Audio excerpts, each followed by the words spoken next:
최근에 저희 집에서 있었던 일인데요. 저희 집 아이들에게 이 코로나 바이러스의 전염성이 얼마나 위험한 것을 이제 설명하는 그런 시간을 가지는 중에 제가 최근에 읽었던 기사 하나를 소개해 줬습니다. 미국의 예일대 연구진의 발표 이야기인데요. 이 영화관 하면은 그 금연의 공간 아닙니까? 그런데 그 금연의 공간인 영화관에서 2시간짜리 영화를 보는 경우에 최대 담배 20개 피운 것과 맞먹는 3차 간접 흡연 효과, 그런 피해가 있을 수 있다는 겁니다. 이게 어떤 내용인가 보니까요, 이제 그 담배 피우는 사람 옆에 있으면은 그 사람이 피우는 연기 때문에 2차 간접 흡연 피해를 본다고 하지 않습니까? 그런데 이 3차 간접 흡연 효과라는 거는 이제 그렇게 담배를 피우는 사람이 영화관에 들어오면은 그 자리에서 담배를 안 피더라도 이미 그 사람 옷과 피부 등에 묻어 있는 담배 연기 성분이 영화관 내부에 유입이 돼가지고 그 공간을 오염시킨다는 이야기입니다. 그래서 그 연구팀에서 실험하기를, 이제 실험하기 전에 영화관 내부를 충분히 환기시켰음에도 불구하고 연구하면서 보니까 시간이 지나면서 거기에 발암 성분인 벤젠 이런 것들을 비롯해 가지고 담배 연기에 포함된 35가지 성분이 발견이 되더라. 그래서 이제 앞에서 말씀드린 내용처럼 영화관에서 그 2시간짜리 영화를 보는 경우 최대 담배 20개를 피운 것과 맞먹는 간접 흡연 피해를 보게 되더라. 그런 요지의 이제 내용이었습니다. 그래서 제가 우리 집 아이들에게 그런 얘기를 했더니 하나같이 반응이, 에이, 그런 게 어디 있냐고. 담배 피지도 않은 그 흡연 공간도 아닌데 무슨 20개 피냐고 막 대놓고 비웃는 겁니다. 그 셋 중에 그 이모 씨가 제일 많이 이제 비웃었던 이모 씨가 있는데요. 한 몇 시간 지나가지고 또 막 그 얘기를 또 막 하는 거예요. 아빠 말이 그게 뭐 말이 되는 소리냐는 식으로. 그래서 제가 열받아가지고 조용히 그냥 그 스마트폰을 꺼내가지고 검색해서 그냥 보여줬습니다. 아무 말 없이. 그렇게 그 말도 안 되는 소리라고 막 그러던 그분이 내 성별을 내가 안 밝히려고 딱 보자마자 한 10초 만에 완전히 순종, 승복 모드로 갔습니다. 내가 그것 갖고 계속 저도 이제 비웃고 그랬는데요. 여러분, 우리 아이들이 승복하게 된 이유는요, 그 기사에 나오는 딱 문장 한 줄 때문입니다. 미국 예일대 드루 겐터너 교수 연구진이 국제학술지 사이언스 어드밴시스에 기고한 발표에 의하면 이렇게 하고 나가는 그 한 문장 때문에 그 권위에 승복을 하게 된 거 아닙니까? 저도 마찬가지예요. 사실 저 역시도요, 기사로 본 게 아니고 어떤 그 후배 교육자가 와가지고 그런 얘기를 했으면 뭐 대놓고 비웃지는 못해도 안 믿었을 거예요. 이건 좀 이해가 안 된다. 아니 금연 공간인데 무슨 담배 20개 피를 피운 효과가 나냐고 그랬을 거예요. 저 역시도 그 말을 100% 믿을 수 있게 된 거는 그 학자들의 권위, 미국 예일대 드루 겐터너 교수 연구진이 국제학술지에 기고한 발표라고 하니까 그게 권위가 되니까 승복이 되는 거 아닙니까? 믿어지게 되는 거고요. 그래서 제가 그날 제 마음에서 이 권위란 무언가, 권위는 어디서 생겨나는 것인가, 참 많은 생각을 하게 되더라고요. 제가 오늘 본문을 묵상하다가 최근에 경험한 우리 아이들과의 그 이야기가 불쑥 떠오른 이유가 뭐냐 하면은 오늘 본문에서 예수 그리스도가 보여주시는 말씀의 권위, 이런 거 오늘 다루는 내용이기 때문에 그렇습니다. 오늘 말씀의 배경이 어떻게 되는가 하면은 지난 시간에 살펴본 것처럼 이제 예수님께서 세례를 받으시고 그리고 광야에서 유혹을 받으시고 또 그것을 이겨내시고 그리고는 이제 함께 일할 제자들을 뽑으신 이후에 오늘 본문에 보면은 저자 마가가 예수님의 가버나움에서의 사역을 이제 첫 번째로 소개하는데, 이 마가가 강조하고 싶은 게, 본문에서 강조하고 싶은 게 뭐냐 하면은 이 상대방을 승복시키는 이 예수님 말씀의 권위, 이게 오늘 본문에서 굉장히 강조가 되고 있다는 겁니다. 실제로 본문에 보면은 이 권위라는 단어가 2번이나 결정적으로 쓰여지는 것을 볼 수가 있습니다. 첫 번째로 이 권위라는 단어가 나오는 데가 22절인데요 21절부터 보십시오. 그들이 가버나움에 들어가니라. 예수께서 곧 안식일에 회당에 들어가 가르치심에 뭇 사람이 그의 교훈에 놀라니 이는 그가 가르치시는 것이 권위 있는 자와 같고, 이 권위가 지금 나오지 않습니까? 또 27절에 또 이제 권위라는 단어가 나옵니다. 다 놀라 서로 물어 이르되 이는 어찌미냐 권위 있는 새 교훈이로다.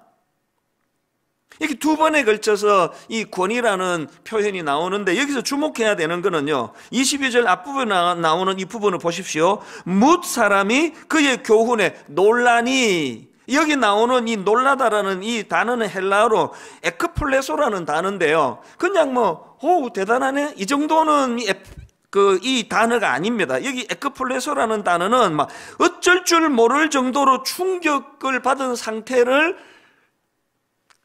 내포하고 있는 그런 뉘앙스를 풍기는 때 사용하는 단어예요. 이게 막 어마어마하게 놀랐다는 거 아닙니까? 27절도 마찬가지입니다. 27절에도 다 놀라 서로 물어 이르되, 여기 나오는 놀라다라는 이 단어도 헬라어로 담베오라는 단어인데요, 이 단어 역시도 충격을 받은 상태를 표현하는 그런 단어예요. 그러니까 지금 우리 부교역자들이 쭉 새벽마다 설교를 하면 이 교역자는 앞에 목사님보다 설교 좀 더 잘하시네, 참 대단한데, 이런 정도의 놀람이 아니고요, 그야말로 막 어쩔 줄을 모를 정도로 막 충격을 받는 차원에서의 놀람이에요. 그럼 이런 질문이 가능하겠죠? 아니, 예수님은 어떻게 첫 사역에서부터 이런 평가를 받으실 수 있을까?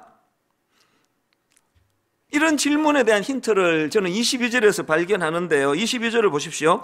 뭇 사람이 그의 교훈에 놀라니 이는 그가 가르치시는 것이 권위 있는 자와 같고 서기관들과 같이 아니함일러라. 이 예수님의 말씀에 놀라는 그 놀람을 그 서기관들의 가르침과 지금 대조하면서 설명하고 있는, 이게 뭘 의미하느냐, 여기서 말하는 서기관들은 율법을 전문적으로 연구하고 가르치는 율법 전문 학자들을 말합니다. 그러니까 여기서 이제 서기관들과 같지 않다는 이 말씀은 그 당시 서기관들을 폄하하는 차원에서 나온 말이라기보다는 이 예수 그리스도의 가르침의 말씀의 탁월함을 강조하기 위한 표현이거든요. 그러니까 지금 사람들이 예수님의 가르침에 막 충격을 받을 정도로 놀라는 이유는 그동안 자기들이 들어오던 그 인간들의 가르침, 인간들 학자라고 하는 전문가라는 사람들의 가르침과는 근원적으로 이게 차원이 다른 말씀이기 때문이다, 이걸 강조하는 거고요. 그런가 하면 또 하나, 이렇게 예수님이 전하는 메시지 내용도 탁월하지만 예수님의 가르침에는 이 귀신을 쫓아내는 능력이 동반된 말씀이기 때문에 충격을 받는 겁니다. 23절 24절을 다시 보십시오. 마침 그들의 회당에 더러운 귀신 들린 사람이 있어 소리 질러 이르되 나사렛 예수여, 우리가 당신과 무슨 상관이 있나이까? 우리를 멸하려 왔나이까? 나는 당신이 누구인 줄 아오니 하나님의 거룩한 자니이다. 그랬더니 25절 26절을 보십시오. 예수께서 꾸짖어 이르시되 잠잠하고 그 사람에게서 나오라 하시니 더러운 귀신이 그 사람에게 경련을 일으키고 큰 소리를 지르며 나오는지라. 이 예수님의 말씀의 권위, 여기 안에는 그 당시 서기관들과 같은 단순히 학문적인 이론만을 전하고 가르치는 정도가 아니라 이런 실제적인 능력이 내포되어 있었기 때문에 27절에서 너무나 놀라면서 이는 어쩌미냐 권위 있는 새 교훈이로다, 이런 표현이 이제 나타날 수 있는 것입니다.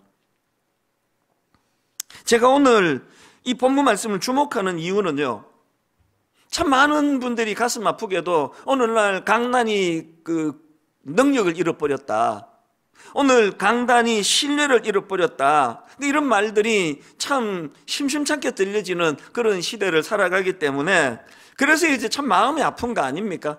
그래서 이런 말씀을 쭉 우리가 묵상을 하면서 저 같은 설교자들은 어쩌다가 이 강단이 이렇게 능력을 잃어버렸는지, 어쩌다가 이 강단이 이렇게 신뢰를 잃어버렸는지 고민하자는 거예요.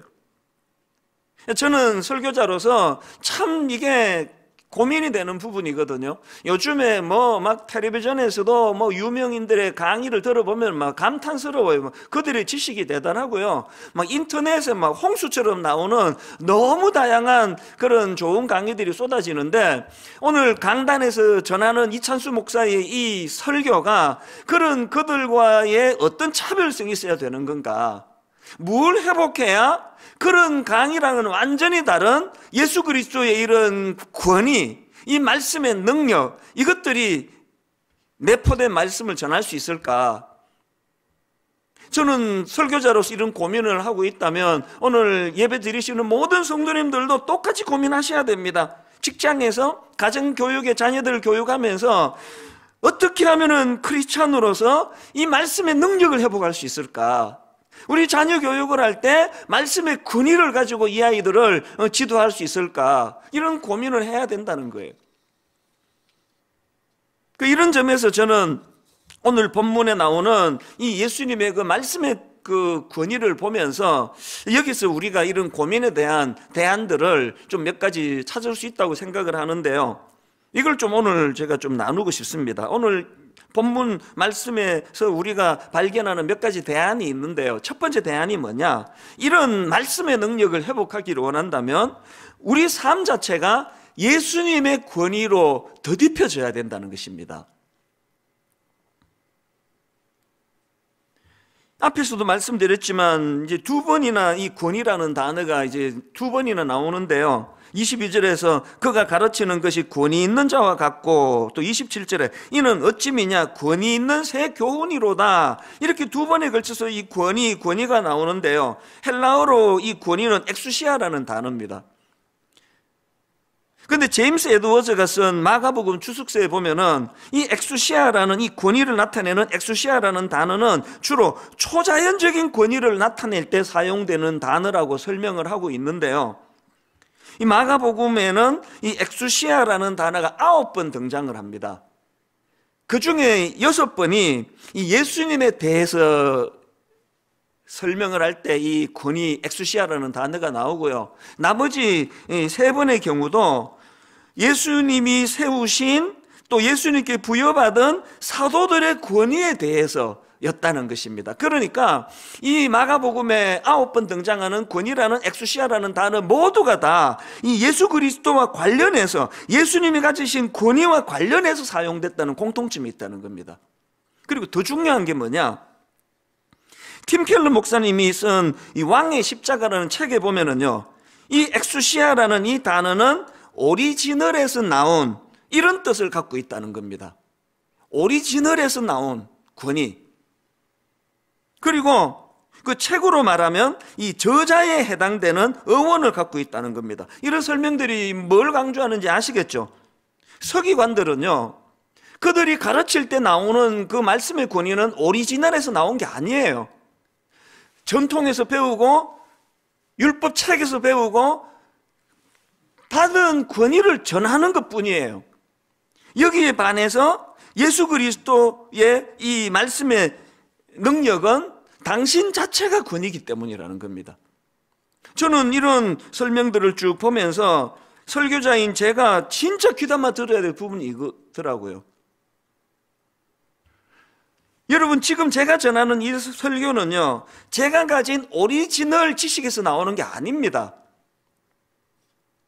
전부 이분의 지식, 저분의 가르침, 또 하나님이 주시는 어떤 깨달음, 이런 것들을 녹여가지고 설교하는 거 아닙니까? 그래서 제가 마가복음 설교를 준비하면서 지금 구입한 책만 해도 20-30권이 넘습니다. 이게 무슨 그 박사 논문 쓰듯이요, 전부 각 줄을 다 따라야 되면요, 이 설교가 막 누더기가 될 거예요. 뭘 의미합니까? 다 남의 지식을 차용해서 가르치는 거 아닙니까? 예수 그리스도의 가르침과 우리 인간의 가르침의 차이가 바로 여기에 있다는 겁니다. 목회자로서의 권위도 마찬가지 아닙니까? 예수님의 권위로 더딥혀서 가진 권위지, 이 권위가 제 안에서 나온 거라 생각하면 그거 좀 곤란한 이야기예요. 그래서 목회자가 자기 권위를 절대화시키면 절대로 이거는 이 나쁜 짓이다, 이 인식을 해야 됩니다. 그리고 성도님들도요, 그 목회자를 사랑하고 존경하는 마음은 이해가 되지만 너무나 그 목회자의 권위를 절대화시키는 건 그건 굉장히 위험한 거예요. 이단 감별법 간단합니다. 그런 자기가 오리지널인 것처럼, 자기가 권위의 절대화인 것처럼 시도하는 건 다 이단이에요. 자꾸 너무 지나치게 인간 지도자들을 띄우고 그렇게 절대시하는 거, 이게 전부 다 비성경적인 겁니다. 목회자들인 저희들이 먼저 그 사실을 겸손하게 인정하고 이 권위의 근원, 엑수시아 되시는 예수 그리스도, 그분께 가까이 가고 그분과 드디품으로 나오는 그런 존재임을 늘 인식해야 되는 것, 목회자뿐만이겠습니까? 오늘 우리 모든 순장님이든 가정의 부모님이든 또 어떤 분야의 지도자로 살아가시든지 간에 늘 우리는 권위의 오리지널 권위자 되시는 예수 그리스도와 가까이 그분과 더불어서 교제할 때 생겨나는 이거, 그래서 이제 자꾸 이제 이 목회자로서 권위가 안 생기고 신뢰를 잃어버리면요, 어디다가 막 그렇게 신용하는 게 아니라 권위자 되시는 주님께 더 가까이 가는 거, 그게 가장 근원적인 대안이라고 생각을 합니다. 이게 첫 번째 대안이고요. 그런가 하면 본문에서 발견되는 두 번째 대안이 있는데요, 정결한 그릇으로 준비되어야 한다는 것입니다. 이게 무슨 뜻인지 제가 설명을 드릴게요. 오늘 본문에 보면은 참 흥미로운 그 포인트 하나를 발견할 수가 있는데요, 26절을 보십시오. 귀신은 이렇게 묘사합니다. 더러운 귀신이 그 사람에게 경련을 일으키고 큰 소리를 지르며 나오는지라. 여기 보면은 귀신도 능력이에요. 사람을 소리 지르게 만듭니다. 그런데 아무리 능력을 가졌다 하더라도 귀신은 더러운 귀신이에요. 그리고 더 재밌는 건요, 그 더러운 귀신이 예수 그리스도를 어떻게 표현하는가 보니까 24절을 보십시오. 나사렛 예수여, 우리가 당신과 무슨 상관이 있나이까? 우리를 멸하러 왔나이까? 나는 당신이 누구인 줄 아노니 하나님의 거룩한 자니이다. 이 굉장히 흥미롭지 않습니까?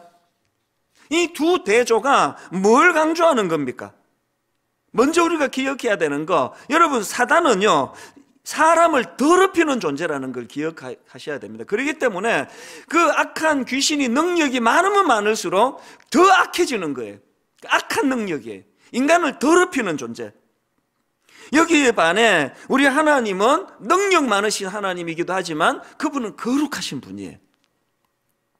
박윤만 교수님의 책에 보면은 이 부분에 대해서 에스겔 36장을 가지고 설명하는 대목이 나오는데요, 하나님은 그 당신의 백성을 종로로 돼서 새롭게 탈출시킬 때 그들을 모든 더러운 것, 또 모든 더러운 곳, 이런 것들로부터 구원해 주시겠다는 약속을 하셨다는 겁니다. 그게 에스겔 36장 24절부터 25절 또 29절에 나오는 말씀인데요, 자, 먼저 24절을 보십시오.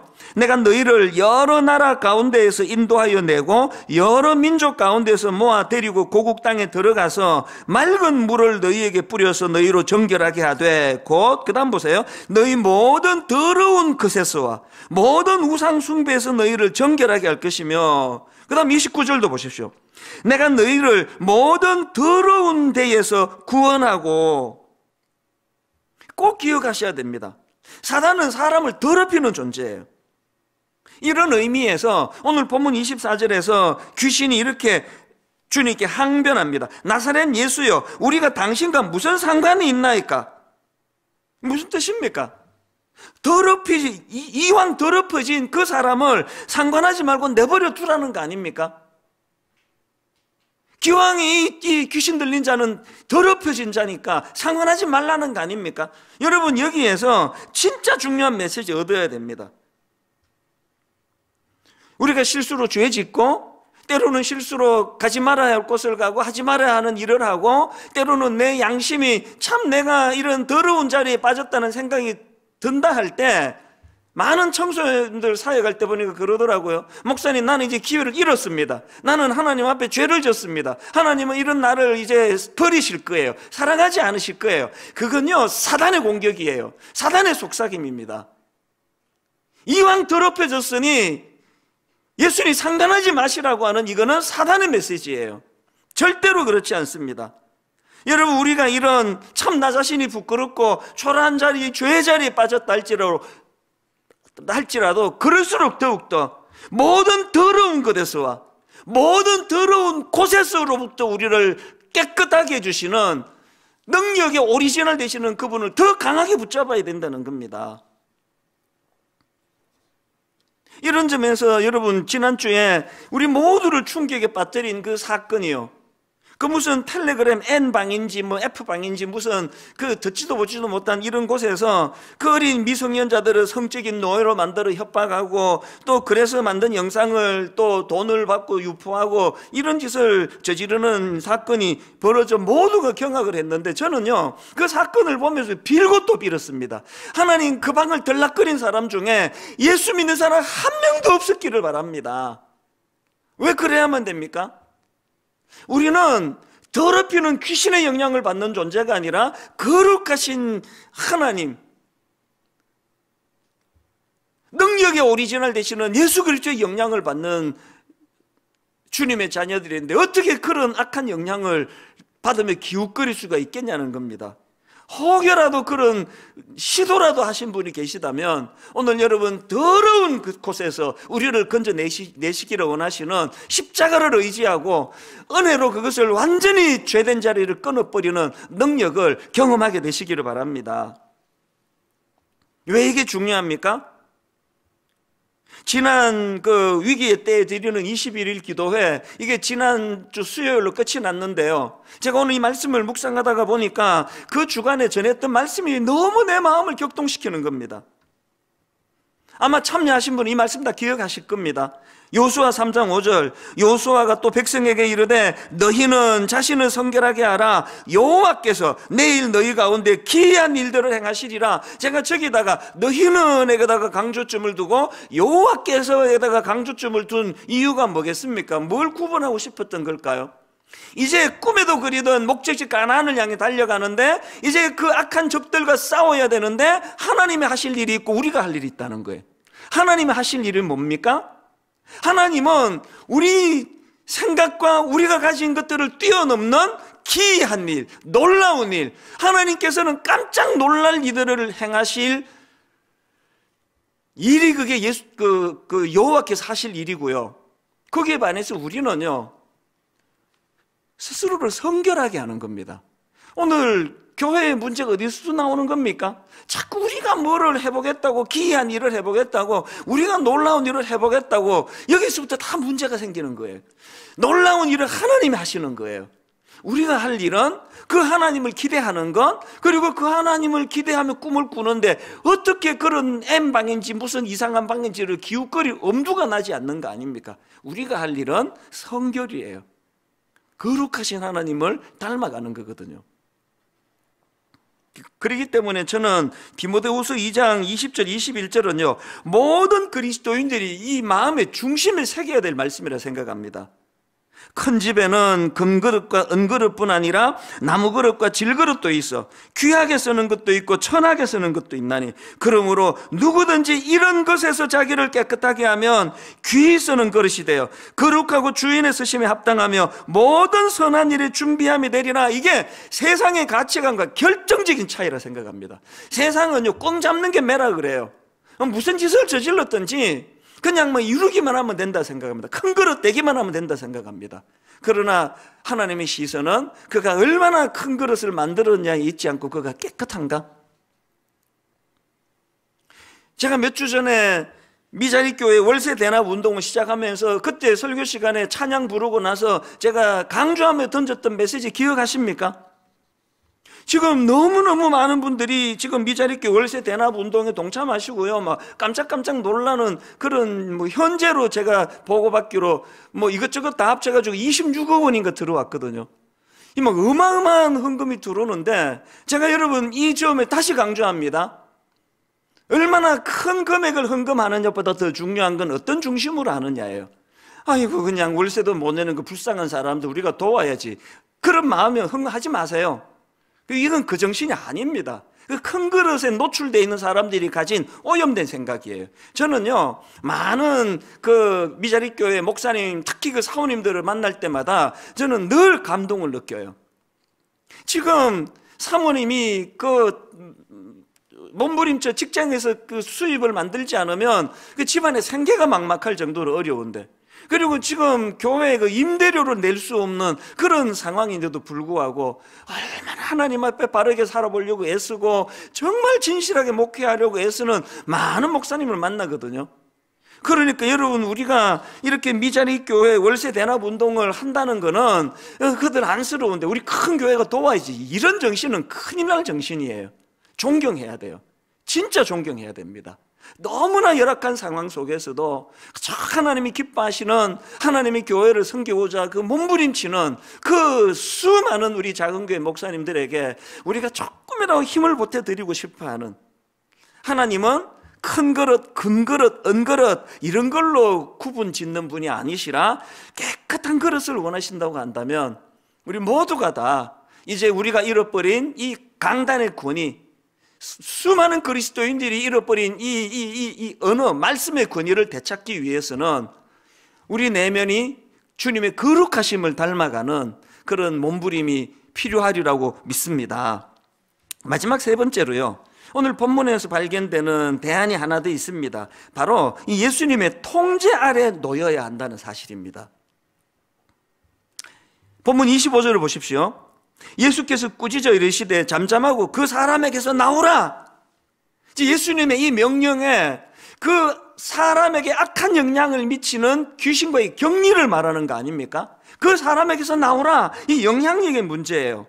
그리고 바로 앞에 나오는 23절에 그 귀신 들린 사람의 참 가슴 아픈 모습이 이거 아닙니까? 마침 그들의 회당에 더러운 귀신 들린 사람이 있어 소리 질러 이르되, 지금 여기 우리 교육자들 몇 명이 함께 예배를 드리고 있는데요, 지금 제가 막 설교를 하는데 어느 막 젊은 목사가 막 소리 지르면서 저한테 뭐 얘기하고 아무도 안 하잖아요.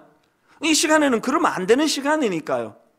지금 여러분, 하나님의 아들 예수 그리스도가 신적인 권위를 가지고 지금 말씀을 전하고 계시는데 막 어떤 사람이 막 소리를 질러대는 거예요. 그러면 안 된다는 거 자기도 아는데요, 통제가 안 되는 거예요. 통제가. 이게 귀신의 영향력입니다. 오늘 우리 시대의 비극이라는 게 이거 아닙니까? 이 귀신 들린 사람의 강력한 특징 중에 하나인 통제가 되지 않는 삶. 제가 앞에서 그 텔레그램 N방인지 뭔가 하는 곳에서 미성년자들을 성적인 노예로 삼고 그 영상을 아주 못되게 퍼뜨리고 그걸로 돈을 벌고 그랬던 그 청년이 잡혔는데요, 그 청년이 잡혀가지고 그 하는 말이 멈출 수 없었던 악마의 삶을 멈춰줘서 감사한다. 수많은 사람들이 이 말에 또 막 되게 분노를 하더라고요. 무슨 의도로 저런 말을 하느냐고. 그런데 여러분, 저는요, 붙잡혀가지고는 멈출 수 없었던 악마의 삶을 멈춰줘서 감사한다는 이 말이 자기를 너무나 비참하게 만든다는 생각을 하게 되는 겁니다. 그렇게 강제로 감옥 보내줘야지만 멈추어지는 이게 얼마나 비참한 거냐고요. 저는 그 말을 들으면서 신앙적으로 그 무슨 생각이 드느냐 하니까, 여러분, 예수 믿는다는 게 뭘 의미합니까? 예수 믿는다는 거는요, 멈출 수 없게 만드는 악마의 삶을 멈추게 하는 능력입니다.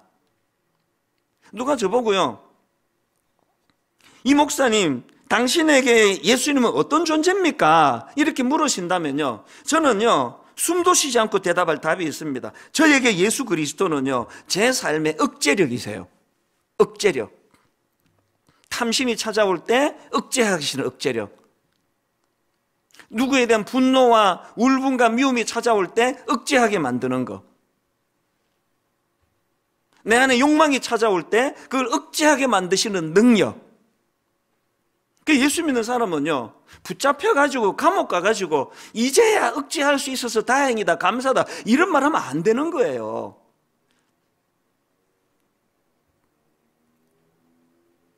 저는 어릴 때 고신교단에서 자란 게 진짜 시간이 갈수록 제가 감사하고요.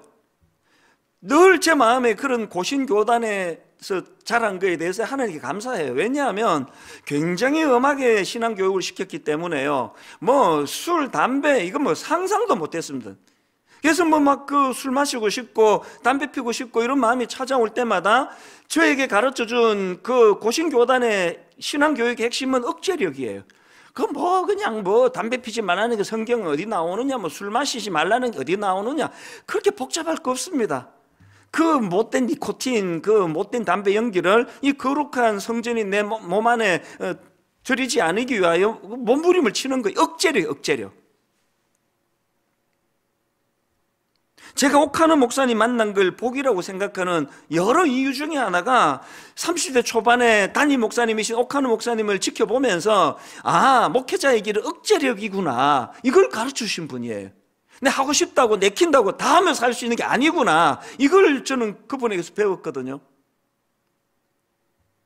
전 대학 시절에 SFC라는 선교단체, 대학교회 때 만났던 제 1년 선배님, 2년 선배님, 그분들이 제게 가르쳐 준 게 억제력이거든요. 사실 지금 생각해 보면은요, 뭐 19살, 20살에 기껏 뭐 선배님들 해봐야 뭐 21살, 22살밖에 안 돼요. 20대 초반이에요. 뭐 19살이나 20살이나 뭐 20살이나 21살이나 뭐 지금 제 나이에 보니까 그게 뭐 무슨 차이가 있습니까? 그 젊은 선배들인데도 불구하고요, 제 대학 시절에 저에게 신앙은 억제력이라는 걸 가르쳐준 너무너무 고마운 분들이, 그게 제게 가르쳐준 영향력이 억제력, 억제력.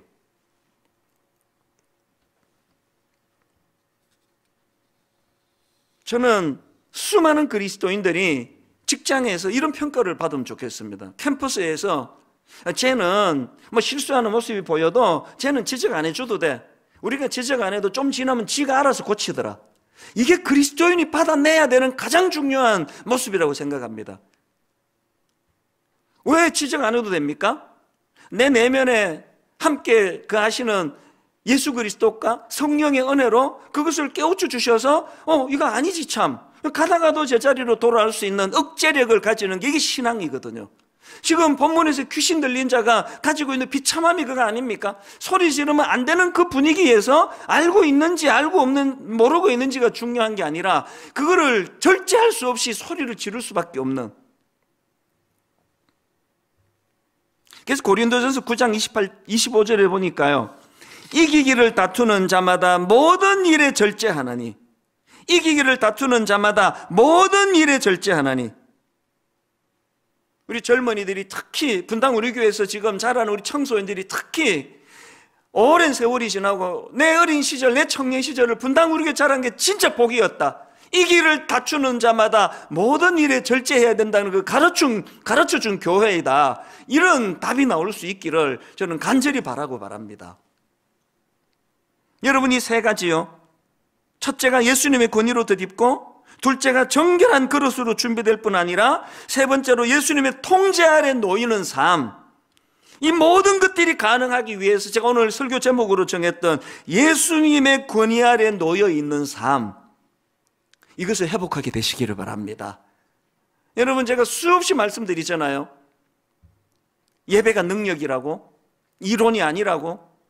비록 오늘 예배당에 와 예배 못 드리고 가정에서 예배를 드린다 할지라도 바로 여러분 말씀에 집중하고 예배에 집중할 때 이 순간에 여러분 복음의 능력이 나타날 줄로 믿습니다. 어제 저녁까지 끊을 수 없어, 통제될 수 없어, 그렇게 끌려다니던 어떤 그 무엇으로부터 오늘 예배 가운데 이것들이 단번에 끊어지는 신비로운 능력을 경험하게 되시기를 바랍니다. 이 억제력을 가지고 나는 거룩하신 예수님의 권위 아래 놓여있는 사람이다. 나는 더럽게 만드는 귀신의 영향력 아래 있지 아니하다. 한 가지 말씀만 드리고 이제 오늘 말씀을 정리하기를 원하는데요, 제가 이 말씀을 준비하다가 뭐 가끔씩 떠오르는 일인데요, 무려 30년 가까이 전의 이야기예요. 결혼을 앞두고요, 어느 교수님을 찾아뵙고 그 교수님이 너무나 따뜻하게 저를 대해 주셨어요.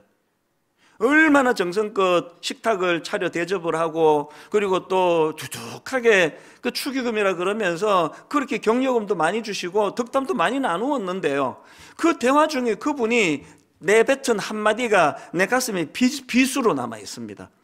절대로 저를 상처 주려고 하신 말씀이 아닌데요, 분위기 좋은 가운데 대화를 하다 보니까 그냥 그분이 툭 던진 말이에요. 그게 제게 비수로 꽂혀 있고요, 아직도 이게 뽑히지 않고 있습니다. 무슨 말씀을 하시는가 하니까 이 대화 중에 그냥 툭 던진 말이에요. 에이, 목사들이야, 책임도 지지 못하는 말들 막 내뱉는 그런 사람들 아니야? 내가 이제 전도사니까 이런저런 이야기를 하다가 그냥 그분 생각이 툭 나온 거예요. 이제 예수 안 믿는 교수님이니까요. 이게 제 마음의 비수가 됐습니다. 그리고 지난 30년 가까운 세월 동안 설교할 때마다 가끔씩 그분이 떠올려져요. 지금 그냥 그분 말대로 그냥 책임도 안 질 거, 뭔 뜻인지도 모르면서 막 내뱉고 있는 이런 비참한 설교자가 아닌가? 여러분, 강단의 권위를 회복하려면요, 이런 세상 사람들의 인식이 왜 생겨났는지를 알아야 됩니다. 권위의 오리지널 되시는 예수 그리스도부터 덧붙임 받지 않은 모든 말씀은 다 공허한 말장난이에요. 책을 쓰면은 이게 베스트셀러가 될 수밖에 없는 내용이라 할지라도 권위의 오리지널 되시는 예수 그리스도를 의지해서 나온 말이 아닌 모든 건 다 공허한 말장난이에요. 자녀 교육에, 직장 생활하는 우리 그리스도인들의 삶 속에서 이 원리가 그대로 적용되기를 바랍니다. 우리가 내뱉는 작은 한마디가 생명을 살려내고, 우리가 던지는 그 한마디 말의 영향력이 회복되기를 원한다면 무책임하게만 아무 책임도 안 질 거 내뱉고 내던지는 이런 그 비아냥 그림이 우리들 삶에서 이게 나타나지 않기 위해서는 오늘 말씀에서 보여주신 예수 그리스도의 권위, 특별히 말씀의 권위, 그 말씀의 권위 아래, 그 영향력 아래 놓여 참 은혜를 사모하는 그런 성도님들 되시기를 바랍니다.